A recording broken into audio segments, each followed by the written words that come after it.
성경 공독하겠습니다. 함께 하실 말씀은 신약성경 마태복음 7장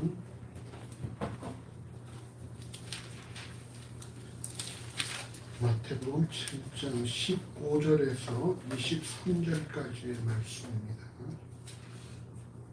신약성경 10쪽 전으로 있습니다. 마태복음 7장 15절에서 23절까지 말씀을 한 절씩 기도하시고 마지막 절을 함께 하겠습니다. 제가 15절을 공독합니다.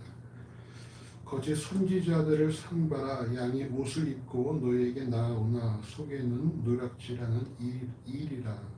그의 열매로 그들을 알지니 가시나무에서 포도를 끄는 엉겅퀴에서 무화과를 하겠느냐. 이와 같이 좋은 나무마다 아름다운 열매를 맺고 못된 나무가 나쁜 열매를 맺나니 좋은 나무가 나쁜 열매를 맺을 수 없고 못된 나무가 아름다운 열매를 맺을 수 없느니라. 아름다운 열매를 맺지 아니하는 나무마다 찍혀 불에 던지우느니라.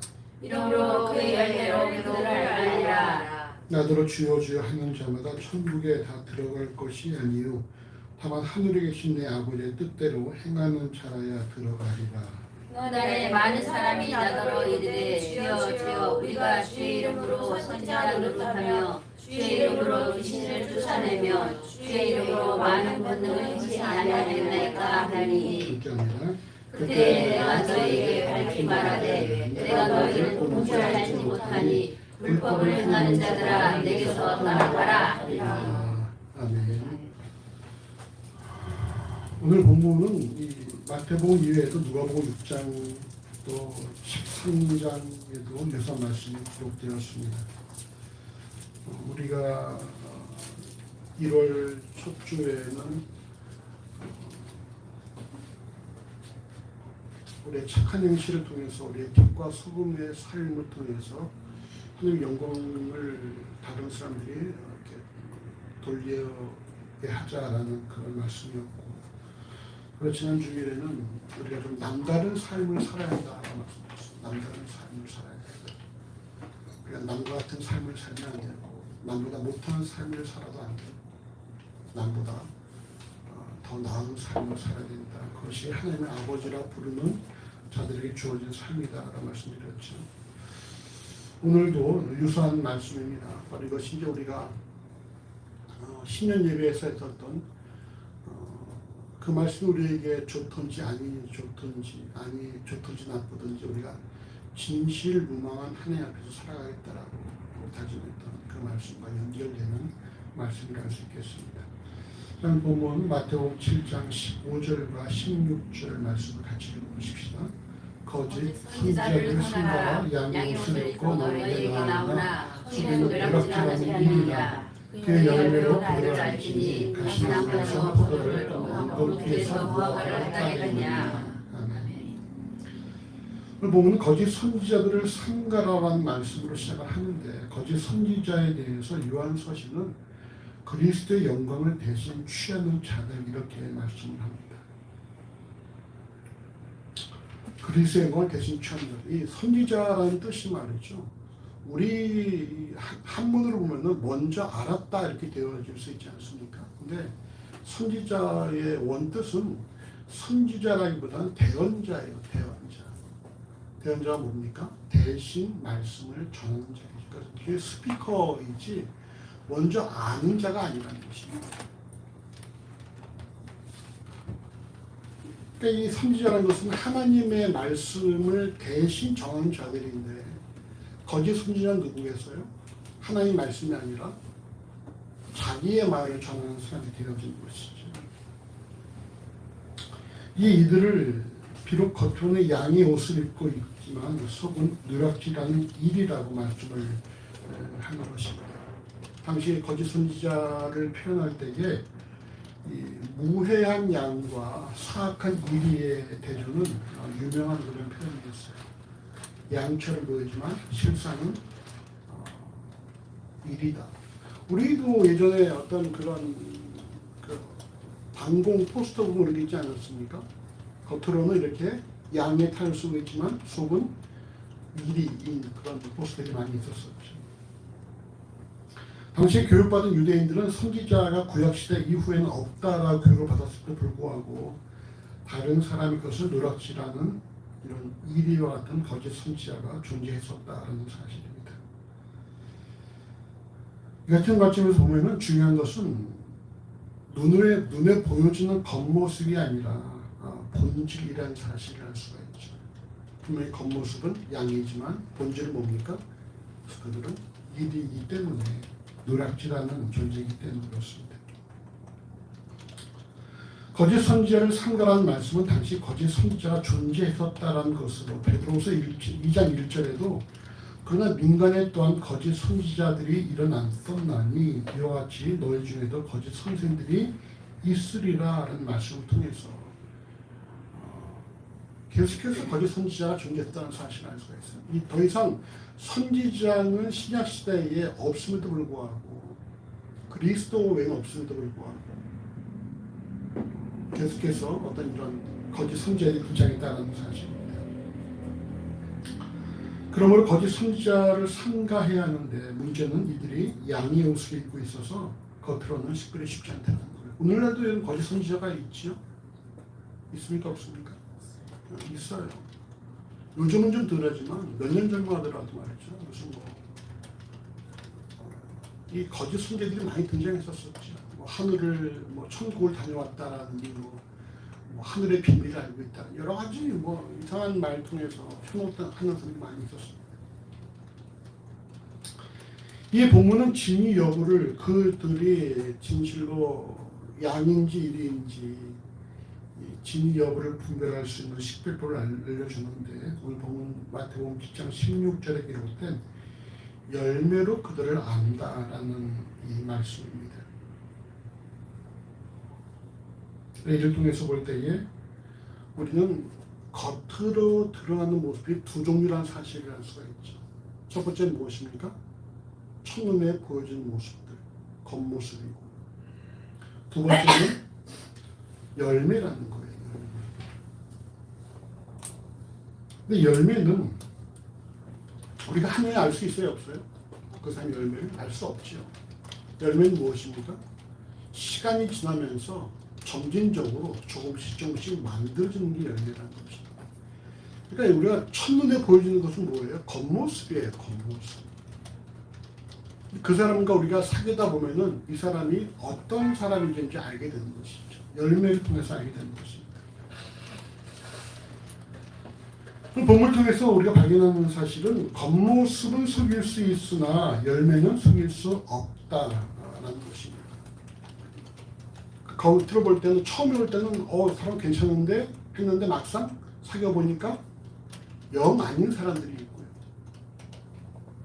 이런 사람이 다 있어 라고 했는데 지내다 보니까는 이 사람 갈수록 진국이네 이런 사람들이 있다.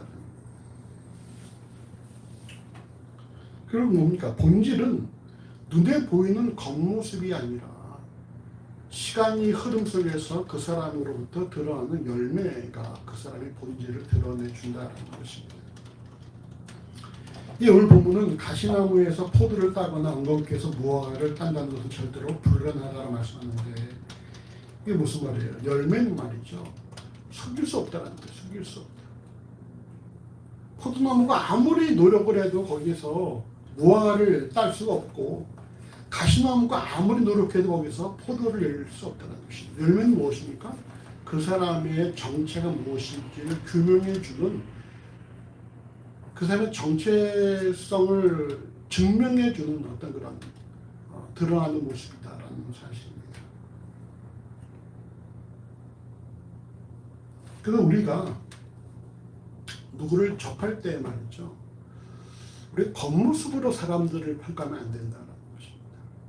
눈에 보여지는 모습이 아니라 그 사람이 어떤 열매를 드러내는 사람인가가 중요한 부분입니다. 우리 역시 마찬가지겠죠. 우리 역시 겉을 꾸미는 것보다는 뭡니까? 우리 안에서 좋은 열매가 맺혀지도록 하는 것이 더 우리 중요한 부분이라는 것입니다.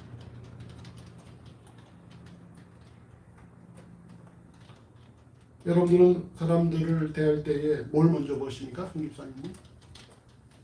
사람을 첫눈에 난 이 사람 어떤 사람인지 대충 알 것 같아. 이런 스타일이에요? 아니면은 사람은 좀 두고 봐야지 이런 스타일이에요? 두고 봐야지.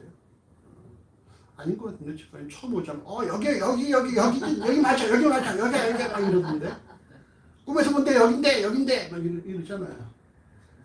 아니, 그거는 꿈하고 너무 많은 게 일치가 되니까 제가 놀란 부분이고요. 김윤지 선생님은 어떻습니까? 첫눈에 뿅 갑니까? 아니면 열매를 보고 그 사람 열매를 보고 그 사람을 뿅 갑니까?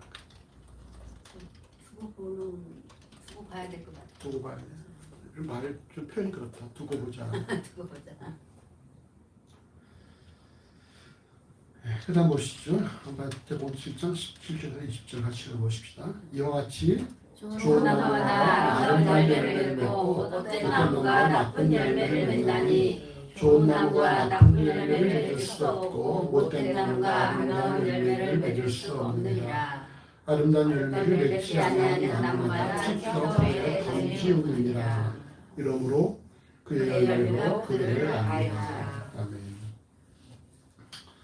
오늘 본 마태복음 7장 17절 18절은 누가복음 6장 43절에 못된 열매 맺는 좋은 나무가 없고 또 좋은 열매 맺는 못된 나무가 없다는 말씀과 흡사합니다. 이후 누가복음 6장 45절은 선한 사람은 마음에 쌓은 선에서 선을 내고 악한 자는 그 쌓은 악에서 악을 내나니 이는 마음에 가득한 것을 입으로 말함이니라 이렇게 말씀하고 있어요. 즉 좋은 나무를 선한 사람으로 못된 나무를 악한 자에 비유하며 아름다운 열매는 마음에 쌓은 선에서 나오는 선이고 나쁜 열매는 마음에 쌓은 악에서 나오는 악이다라는 것입니다. 이는 그의 삶을 통해서 드러나는 어떤 그런 열매가 그가 어떤 종류의 사람인지 좋은 사람인지 나쁜 사람인지를 알게 한다는 거예요. 결코 어떤 그의 소유나 사회적인 지위에 따라서 열매를 결정하는 것이 아니라 그의 심령이 무엇에 쌓여 있느냐, 그의 심령이 무엇으로 가득한가에 따라서 그것이 겉으로 드러난다. 그것이 열매로 만들어진다 이렇게 말씀하고 있다는 것입니다.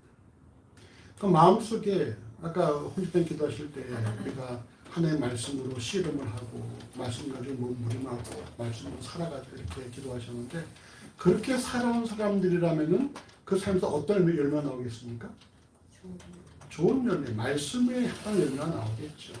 근데 그 마음속에 온갖 자신의 욕심과 자신의 계획과 자신의 고집으로 똘똘 뭉쳐있다면 거기 나온 열매들은 나쁜 열매가 날 수밖에 없다는 거예요. 우리 안에 무엇이 쌓여있느냐가 열매를 통해서 증명한다는 것입니다. 그러니까 말이 필요 없는 거예요. 말은 아무리 청산 요소는 뭐합니까? 열매 보면 알 수가 있는 거예요. 우리 이 말씀을 통해서 자신의 열매를 살펴볼 필요가 있습니다. 그 열매가 우리 심령에 무엇이 쌓여있는지를 증명함과 동시에 자신의 실체를 객관적으로 검증하는 역할을 하기 때문입니다. 간혹 우리의 열매라고 말하면은 이거를 요즘은 이제 많이 이런 게 줄었지만 예전은 말이죠. 열매하면 어떤 열매인지 아십니까? 담장 너머로 너는 담장 너머로 뻗은 열매야. 예전은 주로 열매하면 나오는 것이 전도의 열매였어요. 전도의 열매. 전도의 열매를 맺자 이렇게 많이 얘기해요. 근데 성경에서 전도의 열매라고 표현하는 부분들은 한 서너 군데밖에 없습니다. 로마서 16장 5절, 고린도서 16장 15절, 계시록 14장 4절. 반면에 우리가 지난주에 나눈 것처럼 에베소서 5장 9절은 모든 착함과 의로움과 진실함을 뭐라고 그랬었죠? 이것이 무슨 열매다? 빛의 열매다 이렇게 말씀을 했고요. 성령의 아과지 열매, 사랑과 효과병, 오래 참은 자비 양선, 충성은 절제, 이것이 또 성령의 아과지 열매라고 하고요. 골로새 1장 10절에서는 주께 합당히 행하여 범사에 기쁘시게 하고 모든 선한 일에 열매를 맺게 하시며 하나님을 아는 것을 잘하게 하시고, 또 베드로서 1장 5절에서 8절은 이러므로 너희가 더욱 힘써 너희 믿음의 덕의 지식을, 지식의 절제를, 절제의 인내를, 인내의 경건을, 경건의 형제 우애를, 형제 우애에 사랑을 공급하라. 이것이 너희에게 있어 흡족한즉 너희로 우리 주 예수 그리스도를 알기에 게으르지 않고 열매 없는 자가 되지 않게 하려니와 라고 말씀하고 있습니다. 이상의 내용을 볼 때 여러분 열매는 무엇입니까? 열매라는 결국 그 사람의 성품 내지는 그 사람의 어떤 선한 행위를 볼 수가 있다는 거예요. 열매가 무엇이냐?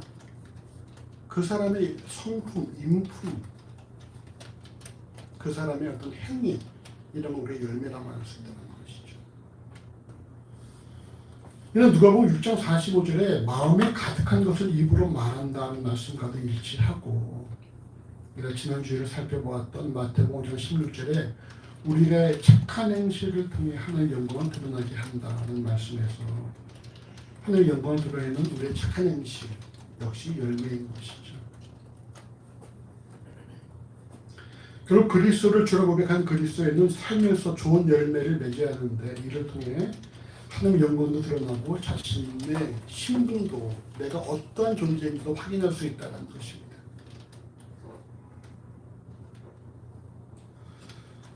그러나 우리는 이 좋은 열매를 맺어야 한다는 이런 당위성 앞에서 난관에 부딪히게 되어집니다.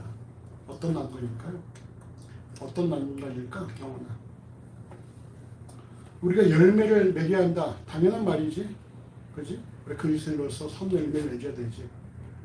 근데 이것이 우리에게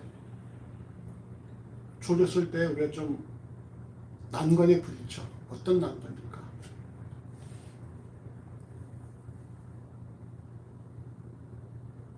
모르겠는데요. 어떤 난관일까?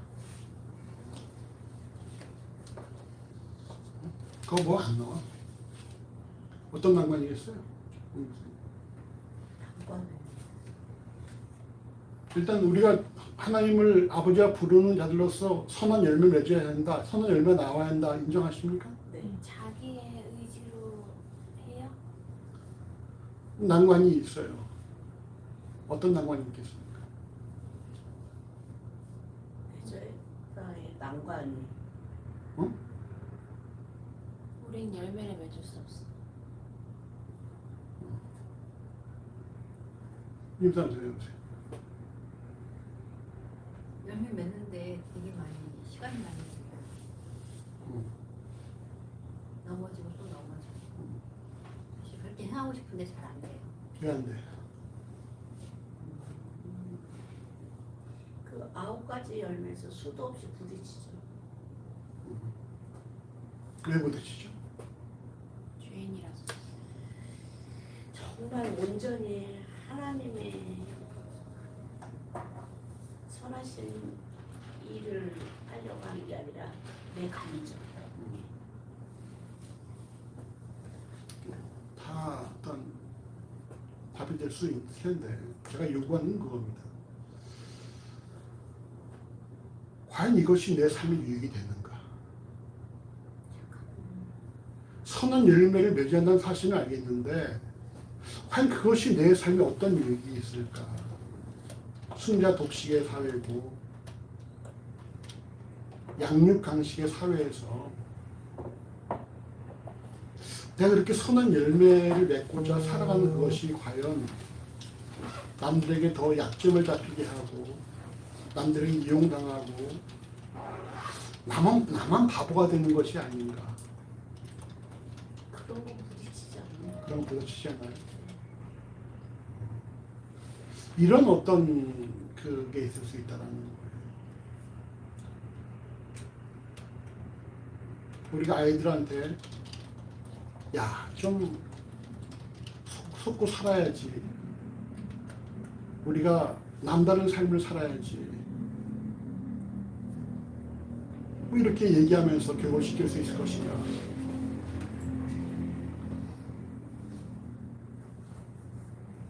과연 우리가 열매를 맺어야 한다는 사실을 인정을 하지만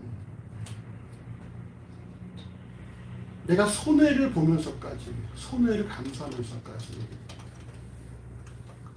열매를 맺는다는 것이 과연 무슨 의미가 있을까?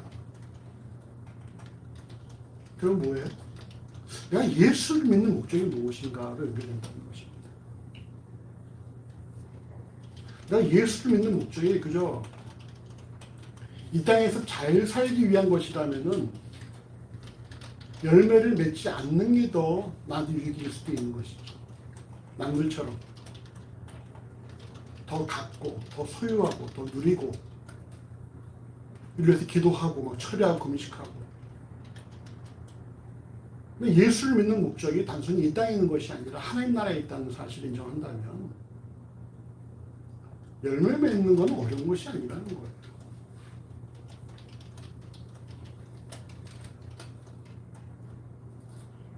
사실 여기 홍 집사님이나 뭐 여기 이쪽에 젊은 애들 빼고 뭐 우리 이제 다 5, 60대 돼서 앞으로 뭐 얼마나 살겠어요? 한 30년 살까? 한 60년 살아보니까 30년 어떨 것 같아요? 다 무용지물? 60년 살아보니까 30년 금방 지나갈 수도 있겠죠. 네. 제가 결혼한 게 벌써 한 30년 됐으니까 그렇게 긴 시간은 아니라는 것입니다. 근데 그 너머에 다른 세상이 있다는 사실을 인정한다면 우리가 무엇을 추구하며 살아가야 될 것인지 무엇이 중요한지가 나온다라는 거예요. 오늘 본문도 그런 내용이거든요. 19절에 뭐라 말씀하십니까? 아름다운 열매를 맺지 아니하는 나무는 찢겨서 불에 던져진다.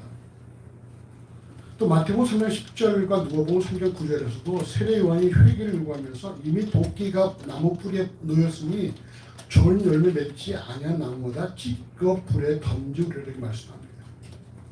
이사야 5장 1절과 6절은 기름진 땅에 극산품 포도나무를 심었는데 때가 되매 들포도를 맺혔다고 기록하면서 이에 내가 그 울타리를 걷어 먹힘을 당케 하며 그 담을 헐어 짓밟히게 할 것이요 내가 그것으로 황목케 하리니 다시는 가기를 자름이나 북을 도르지 못하면 진료와 흉극이 날 것이며 내가 또 구름을 명하여 그 위에 비를 내리지 말라 하겠다 이렇게 말씀하고 있어요. 나무의 역할은 열매를 맺는 것인데 나무가 열매를 맺지 않을 때에 주인이 하는 일이 무엇이냐? 나무를 잘라버린다는 거예요. 더 이상 나무의 역할을 잘 못하고 결국 열매는 말이죠. 나무의 생사 여부에 아주 중요한 역할을 하고 있다는 거예요. 열매 맺지 않는 나무는 다 잘라서 던져버립니다. 특히 포도나무는 뭡니까? 포도나무는 포도 맺는 거 외에는 할 수 없는 그건 포도나무의 가지니까. 포도 가지는 포도 맺는 거 외에는 다른 거 할 수 없거든요. 과연 포도나무로 옷이나 하나 걸 수 있는 못을 만들 수 있잖아. 죽게도 물어보시잖아요. 그러니까 오직 우리 역할은 뭐예요? 열매를 맺는 것밖에 없다라는 것입니다.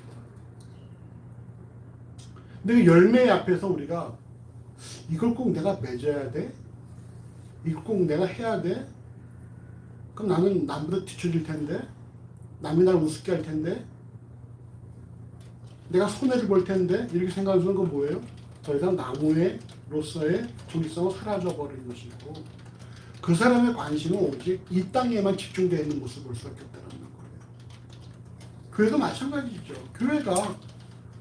교회가 왜 존재하느냐에 대해서 우리 생각을 해야 되는데 교회가 어떤 계속해서 뭐 예배당 짓고 사람들 끌어모으고 뭐 부흥만 꿈꾼다. 과연 그것이 무슨 사업체를 부린 것과 큰 차이가 없을 수 있다는 거지.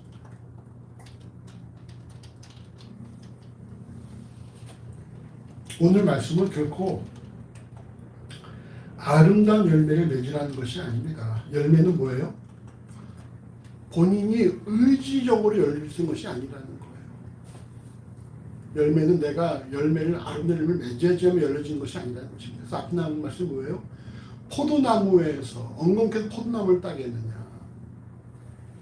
열매는 그 사람이 어떠한 종류의 사람인지를 증명해 보이는 것이지 열매가 우리가 열심을 통해서 맺을 수 있는 것이 아니라는 것입니다. 열매는 그저 일정한 시간이 지나면 자연적으로 발생하는 것이라는 거예요. 그러니까 우리가 열매를 통해서 자신을 점검을 해요. 내가 과연 어떤 사람인지, 내 열매는 무엇인지, 내 열매를 통해서 내가 어떠한 종류의 사람인지 우리가 확인을 해야 한다는 것입니다. 그리고 우리가 남들을 볼 때도 그 사람의 열매를 볼 수 있는 눈이 있어야 된다는 거예요. 겉모습, 화려한 모습이 아니라 그 사람이 어떤 열매가 있는가를 봐야 한다는 것이죠.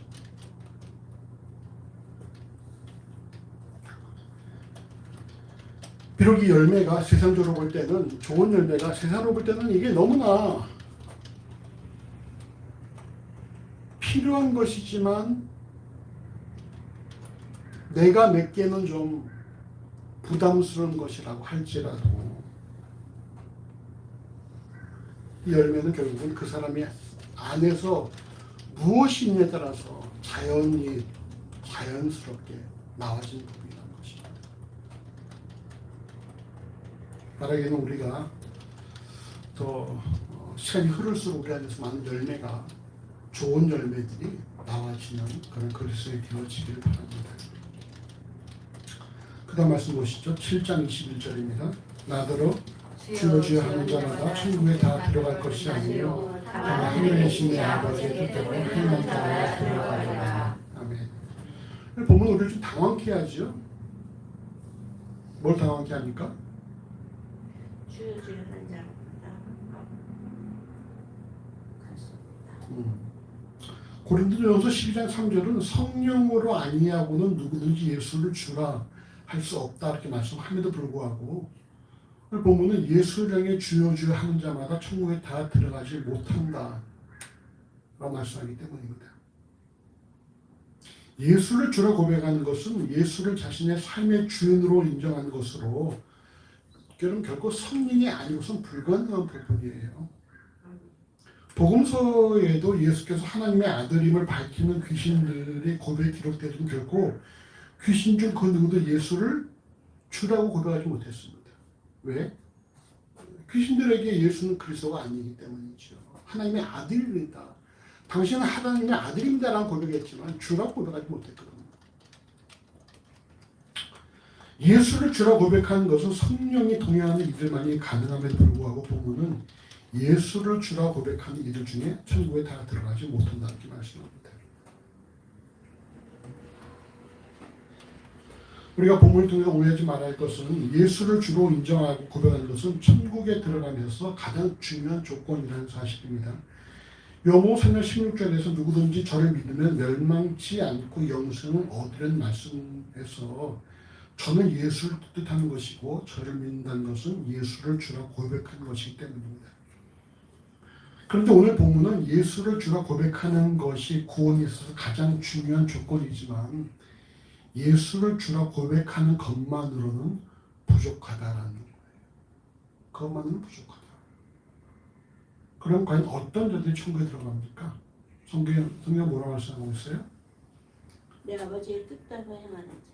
하늘에 계신 내 아버지의 뜻대로 행하는 자만 들어간다 말씀하고 있습니다.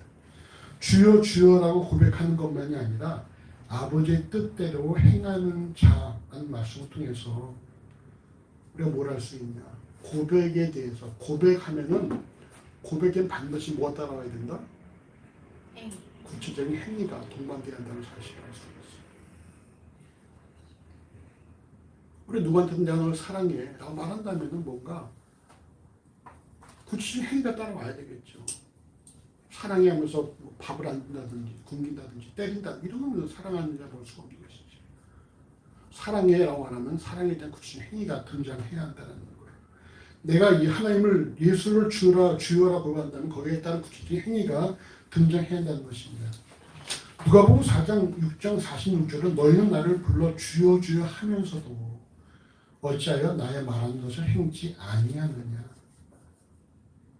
야고보 1장 22절은 너희는 도를 행하는 자가 되고 듣기만 하여 자신을 속인 자가 되지 말라. 요한일서 2장 4절은 저를 아노라고 그의 계명을 지키지 아니한 자는 거짓말하는 자요 진리가 그 속에 있지 않다 이렇게 말씀하고 있습니다. 우리가 예수를 주라고 고백한다면은 예수를 내 삶의 주인이라고 고백한다면은 그 주인이라고 고백하는 그 고백에 걸맞는 행위가 열매가 등장해야 한다는 것이죠. 오늘 본문을 통해서 우리 자신의 행함을 한번 살펴볼 필요가 있습니다. 내가 예수를 주로 고백한 것은 정말 감사한 일이지만 예수를 주로 고백한 것만큼 그렇게 내가 행위가 내 삶에서 등장하고 있는가 이걸 묻고 있다는 거예요. 보면은 예수를 주로 고백하는 것과 그 고백에 합당한 삶을 살아가는 것, 즉 하나님의 뜻대로 행하는 자들이 천국에 들어온다고 말씀하기 때문입니다. 그렇다면 과연 주여 주여 하는 자들이 행해야 되는 아버지의 뜻이 과연 무엇인가? 그 다음 말씀 보십시다. 7장 21과 23절 같이 보시죠. 그날에 많은 사람이 나더러 이르되 주여 주여 우리가 주의 이름으로 선지하는 듯하며 주의 이름으로 큰 신을 전하며 주의 이름으로 많은 것을 행치 아니하나이까 하리니 그때 내가 저에게 발품하되 내가 너를 도무지 알지 못하고 불법을 행하는 자들아 내게서 떠나가라 하리라. 아멘. 그날이란 우리 21절에서 볼 때에 바로 천국에 들어간 날, 마지막 날, 바로 그날을 말씀하는 것입니다. 그날에 발생하는 일은 많은 사람들이 주께로 와서 뭐라 말합니까? 주여 주여 우리가 주의 이름으로 선지자 노릇하며 주의 이름으로 귀신 쫓아내며 주의 이름으로 많은 권능을 행하였다 이렇게 말한다는 거예요. 주의 이름으로 선지자 노릇하고 귀신을 쫓아내며 많은 권능을 행한다는 것은 하나님께서 교회에 허락하신 성리의 은사를 받았다는 것으로 이들을 향한 일반적인 반응은 하나님의 은혜를 많이 받았다고 여기는 것이죠. 우리가 주의 이름으로 이런 많은 엄청난 일을 행했습니다라고 고백하는 것입니다. 그러나 이들 향한 주의 반응은 뭡니까? 내가 너희를 도무지 알지 못한다. 불법을 행한 자들아 내게서 떠나가라 이렇게 말씀하는데, 근데 주께서 말씀하신 이 안다에 사용된 단어는 이 기노스코라는 단어인데, 이 단어는 히브리어의 야다와 같은 의미입니다. 내가 너희를 도무지 너희와 만나본 적이 없다 라는 말씀이에요.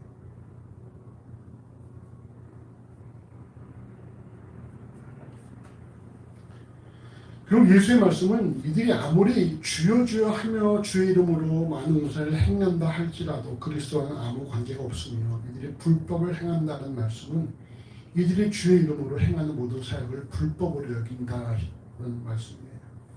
결론적으로 아버지의 뜻대로 행하는 자가 천국에 들어가는데 이들의 행위는 불법이요 하나님 뜻이 아니며 따라서 천국에 합당치 않다라는 것입니다. 이것은 말이죠, 은사와 하나님 뜻을 행하는 것과는 관련이 없다라는 사실이에요. 여러분, 은사는 열매입니까? 은혜입니까? 은사는 왜 이래? 아니, 열매인가 은혜인가 생각해. 은사는 선물이에요? 열매예요? 선물이에요, 선물. 은사는 기프트로 쓰는 영어 단어고, 은사는 선물이에요.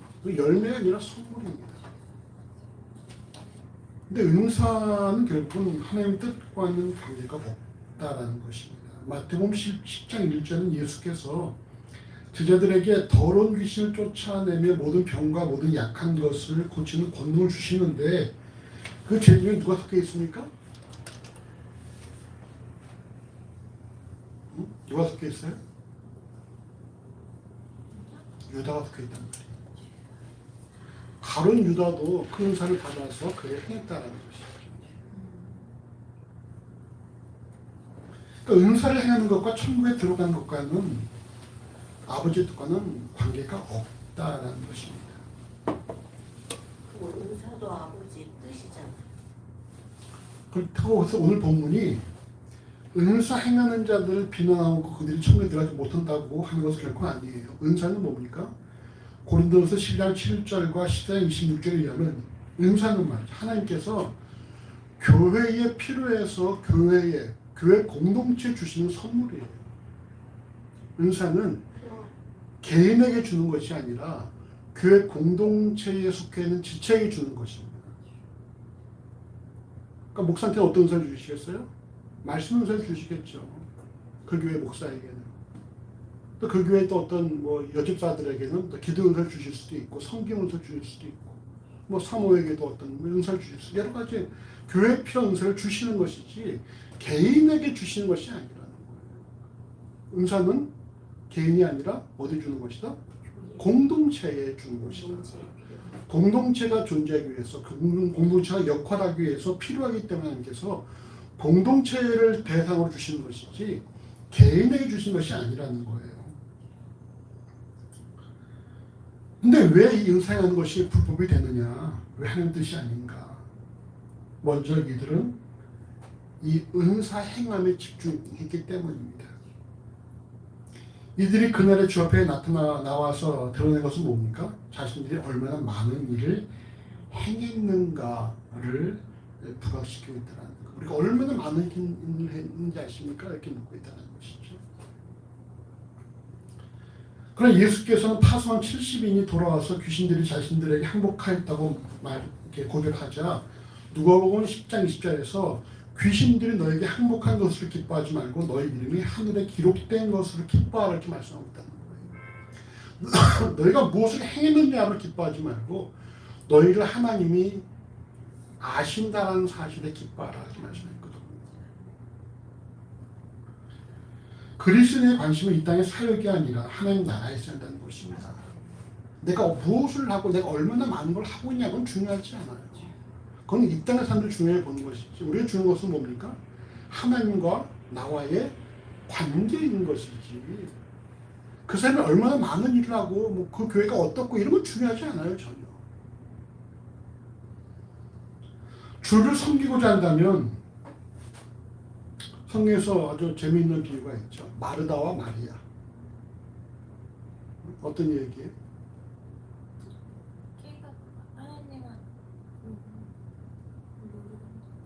얘기해봐. 아는데. 비싼 걸 마르다와 마리아. 이 자매에 대해서. 말씀을 열심히 듣고 충만하려고 충만 속에 행하는 자와 이제 자기 달란트로 막 음식을 만들어서 이렇게 대접하려고 하는 자.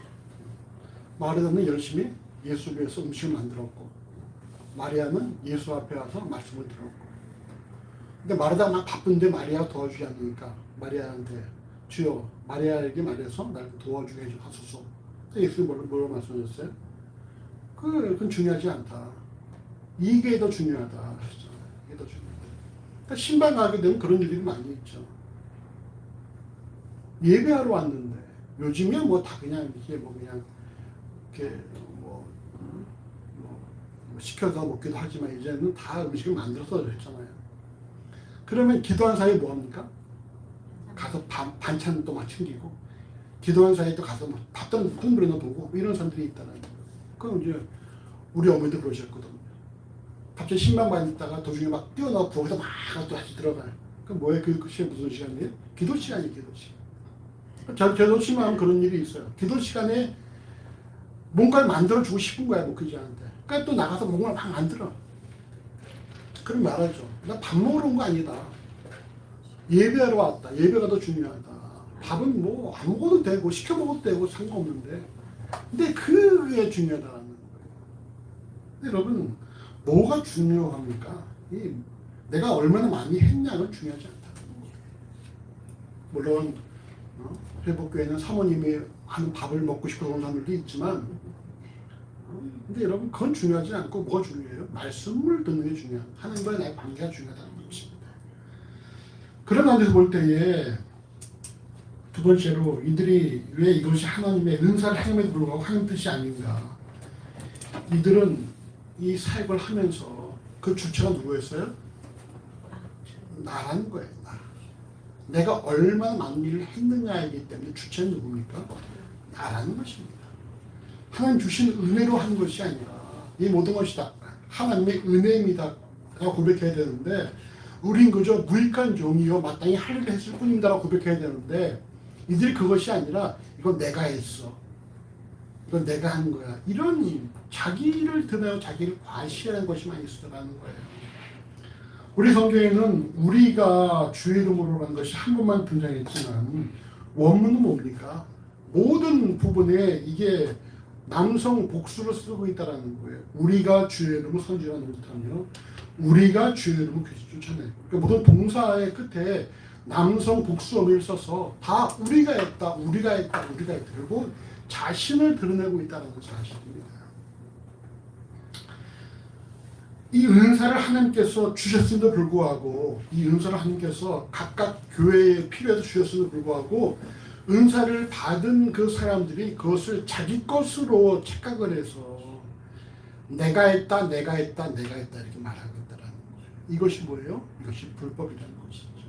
이게 은사를 행하는 거 중요하지 않고 그들이 아무리 많은 은사를 행했다 할지라도 내가 했습니다라고 말하는 순간 그건 뭡니까? 하나님과 관계가 없어진다는 거예요.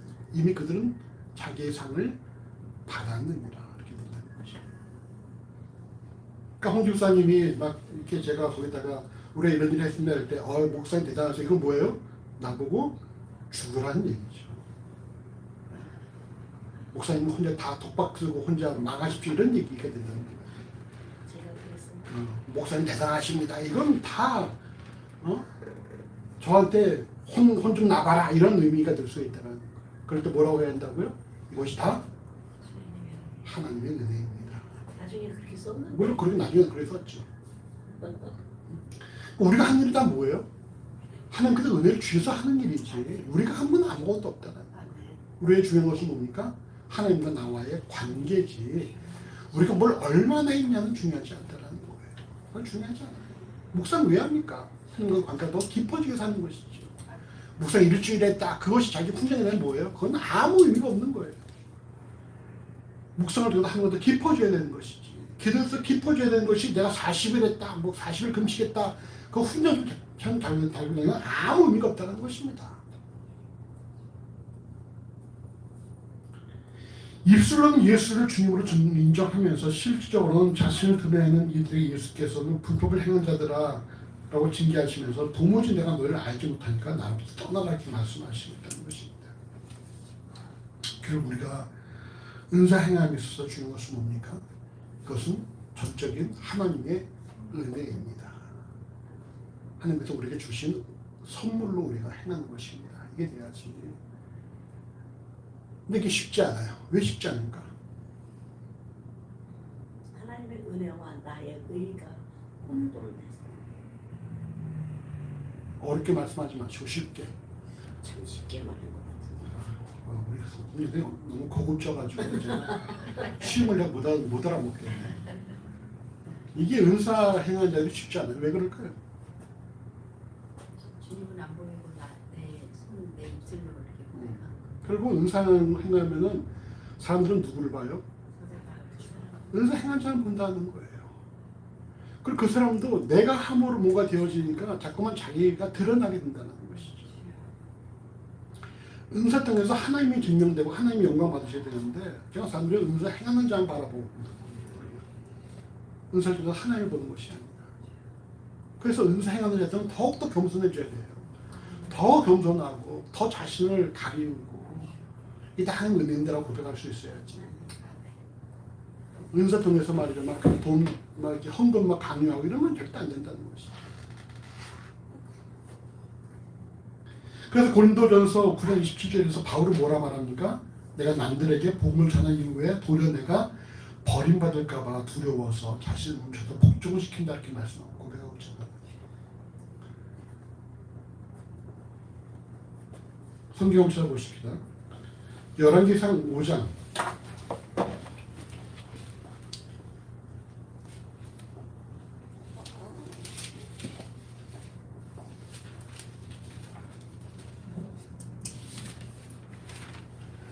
5장 5절과 6절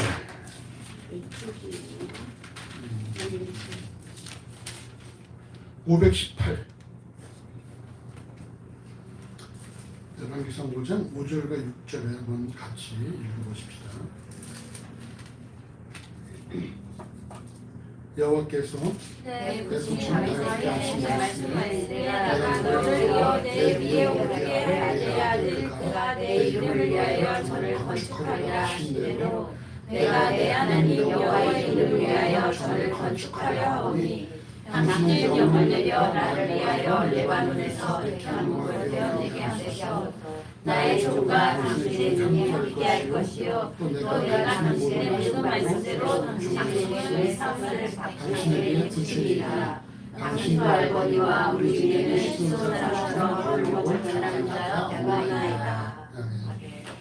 예, 솔로몬이 이 두로 왕 그 히람에게 백향목을 요청하면서 이제 했던 그런 표현이거든요. 이제 그러면서 우리가 주목할 내용이 뭐냐면요. 5절 하반절부터 보면 내가 내 하나님 여호와의 이름을 위하여 전을 건축하려 하오니 당신은 영을 내려 나를 위하여 레바논에서 백향목을 베우게 하소서. 그리고 솔로몬의 이런 성전 건축에 대한 부분에서 드러나는 게 누굽니까? 내가 하나님이 아니라 내가라는 거예요. 나를 위하여가 되죠. 나를 위하여. 하나님을 위하여가 아니라 나를 위하여 이렇게 되지 않습니까?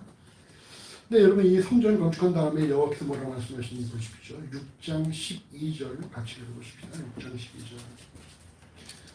내가 이제 이 전을 건축하니 내가 만일 내 법도를 따르며 내 율례를 행하며 나의 모든 기능을 지켜 그들을 행하면 내가 내 아들 다윗의 한 말을 확실히 이룰 것이요. 아멘. 솔로몬은 나를 위하여 내가 성전을 지었다고 고백하는데 여호와의 말씀은 뭡니까?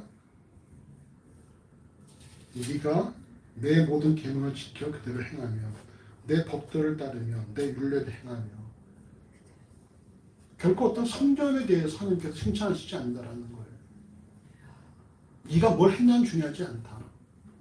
그거보다 네가 더 내 말씀에 합당하게 살아간다면 그렇다면 내가 너한테 복을 주겠다 말씀하셨다는 것입니다. 말씀드린 것처럼 뭡니까? 무엇을 행하느냐 내가 얼마나 많은 일을 행하느냐 중요하지 않다. 100가지를 행하더라도 그것이 다 나를 위한 것이다 그러면 뭐예요? 하나님과 아무 관계가 없다. 한 가지를 하더라도 하나님의 영광을 위해서 합니다면 그건 하나님께서 기뻐하시는 부분이라는 것이죠. 우리는 이 본문을 통해서 우리는 점검을 해야 됩니다. 과연 나는 내 삶의 모든 행위는 무엇을 위한 것인가? 하나님을 위한 것인가? 아니면 나를 위한 것인가? 더 나아가서 내가 하나님을 섬기는 이유는 무엇을 위한 것인가? 내게 주신 은혜로 내가 감사함으로 섬기는 것인가? 내 가족과 내 일터를 위해 섬기는 것인가? 점검해봐야 한다는 거예요. 다시 말해서 과연 내 삶의 주체는 누구인가? 하나님인가? 아니면 나인가?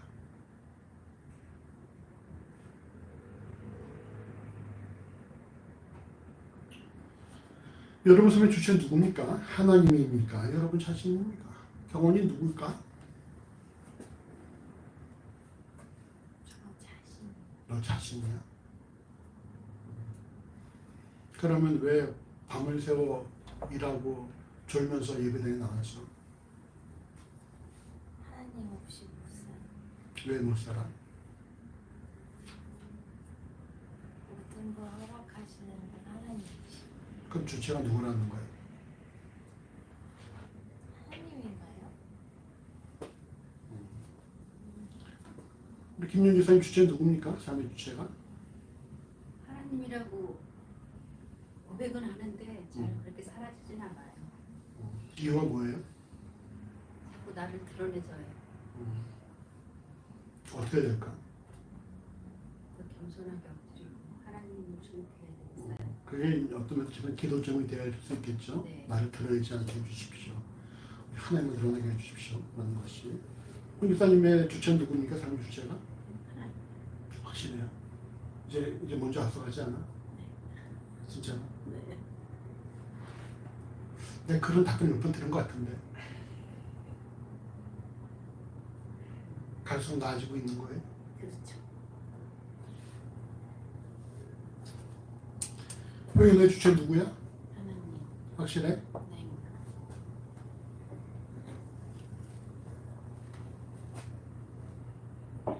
그리고 천국에 들어가기 위해서 행해야 되는 하나님의 뜻은 로마서 10장 1절 말씀처럼 뭐 살아도 주를 위하여 살고 죽어도 주를 위하여 죽는 하나님 중심의 삶인 것입니다. 예수를 주라 고백했다면 이후에 우리는 그 고백에 걸맞는 하나님 중심의 삶을 살아야 한다는 거예요. 자신을 드러내지 않고.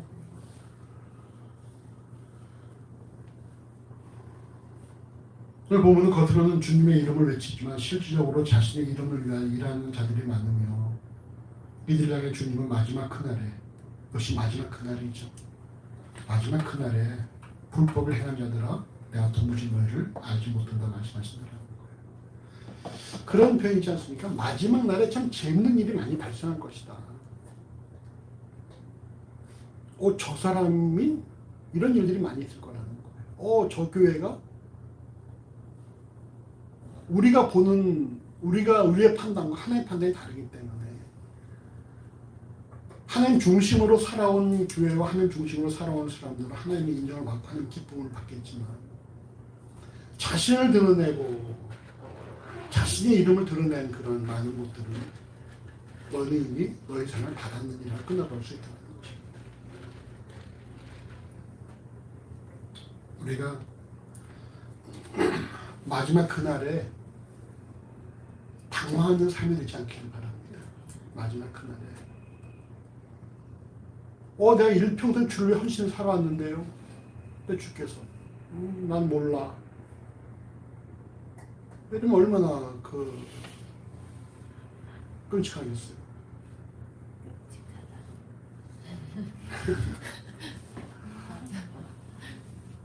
근데 우리가 말이죠. 저 구석에 이렇게 난 한 일이 아무것도 없어요. 이렇게 고개 숙이고 있는데 그 뒤에 고개 숙인 경원이 이리 와.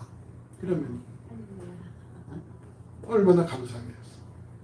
앞에서 하는 내일 불러주실지 이러고 있는데 너 비기고 저 끝에 나를 와. 이러면 얼마나 감사하겠어요. 우리가 어떤 삶을 살아야 돼? 우리가 좀 그날을 소망하며 살아야 한다. 그날을 소망하면서 주께서 내 이름을 기쁘게 불러주시면서 참 착하고 충성된 종에 잘했다라는 칭찬을 들을 그날을 우리가 소망하며 살아야 한다는 것이죠. 이 땅에서 보여지는 것도 이 땅에서 막 뭔가 행하고 화려하고 이런 것들이 중요한 것이 아니라 마지막 날 주께서 나를 불러주시고 너 참 고생했다 이렇게 안아주시고 말이죠. 우리 그날을 소망하며 살아야 한다는 것이죠.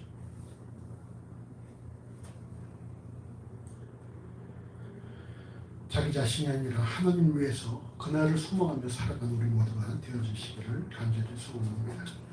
말씀을 정리합니다. 먼저 첫 번째는 첫눈에 보이는 겉모습보다 열매를 통해 정체성을 확인할 수 있다는 것입니다. 우리가 사람들을 볼 때에 첫모습에 첫인상에 혹하지 마시고 그 사람을 좀 천천히 좀 시간을 두고 점진적으로 살펴보는 게 필요합니다. 그래서 여러분 교회에